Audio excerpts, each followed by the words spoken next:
రక్తస్రావం కలిగిన ఒక స్త్రీ ఎన్నో హాస్పిటల్ ఎన్నెన్నో చోట్ల తిరిగేసి ఎంత ప్రయత్నించినా కానీ ఎన్ని డబ్బులు పోయిన ఆమెలో ఉన్న వ్యాధి అనేది ఆ రక్తదార అనేది తగ్గలేదండి.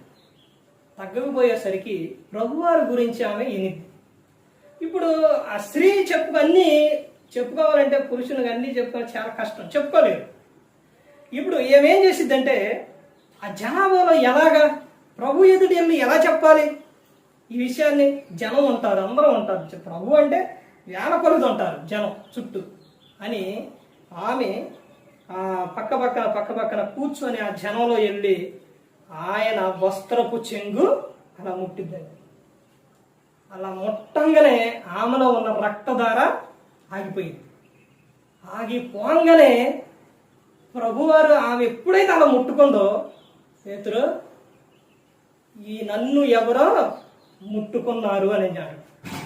పేతురు అన్నాడు, ఏంటి ప్రభువా, ఇంత జనాభా నీ మీద పడుతుంటే, చుట్టూ ఇంత జనం ఉండి నీ మీద పడుతుంటే ఎవరు ముట్టుకున్నారంట ప్రభువా, అందరూ నీ మీదే పడుతున్నారు అని నేను అన్నప్పుడు, కాదు నన్ను విశ్వాసంతో ఎవరో ముట్టుకున్నారు, విశ్వాసంతో ముట్టుకున్నారు, నాలో ప్రభావం అనేది వెళ్ళింది, విశ్వాసం కలిగి ఉన్నారండి.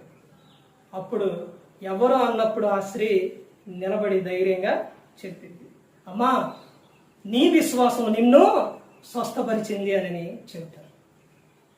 ప్రతి ఒక్కరికి కూడా ఆయన సహాయం అనేది చేస్తారండి. అందరిని ప్రతి ఒక్కరిని కూడా కాపాడతారు.